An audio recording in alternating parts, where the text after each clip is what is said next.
ए बाबा नसकिने भयो नसक्ने भयो। एकछिन ल लाइक पनि नगर्नु अहिले कमेन्ट पनि नगर्नु ल लाइक नगर्नु अहिले कमेन्ट पनि नगर्नु किनभने म तपाईँहरूलाई एउटा कुरा भन्छु मान्छेलाई छ नि एउटै चिज धेरै खायो भने पनि नमिठो लाग्छ जस्तै चिनी गुलियो हुन्छ नि धेरै खाएपछि पनि त्यो मिठो चिज पनि नमिठो लाग्छ किन थाहा छ धेरै भयो नि त होइन मैले भन्न खोजेको चाहिँ मेरो जुनसुकै भिडियो कन्टेन्ट भनौँ मैले हालेको भिडियोहरूमा तपाईँहरू आउनुहुन्छ भिडियो हेर्नुहुन्न कि हेर्नुभन्दा अगाडि नै ड्याङ्किडाङ लाइक र त्यो इमोजीको डल्ला कमेन्ट गरिदिनुहुन्छ कि ए बाबा म के गर्नु त्यो इमोजीको डल्ला राम्रो भयो टक्क राम्रो कमेन्ट गर्नु नराम्रो भयो मन परेन भने जस्तो कमेन्ट गर्दा नि भयो राम्रो लागेन यस्तो भयो उसो भयो भने आफ्नो प्रतिक्रिया दिनुहोस् होइन मन पर्दैन भने स्क्रोल गरिदिनुहोस् लाइक ठोकिदिनुहोस् भयो के गर्नु म त्यो इमोजीको डल्ला ए बाबा मैले पहिला पनि भनेको है भिडियोमा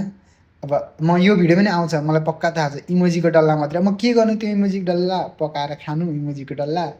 केही अब होइन बिग्रेको छ भने ल यो चाहिँ बिग्रियो है यो चाहिँ भएन भनेर कमेन्ट गरिदिनु अब केही भएन नि मैले लाइक ठोक्नु छोडिदिनु अब के गर्नु त्यो इमोजीको डल्ला अब त्यो एउटा इमोजीको डल्ला बराबर 1 रुपियाँ पठाइदियो भएदेखि मलाई म करोडपति भइसक्थ्यो होला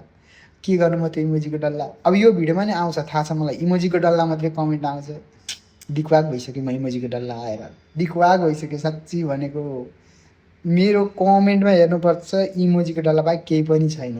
ए बाबा यो भिडियोमा चाहिँ नगर्नुहोस् कमेन्ट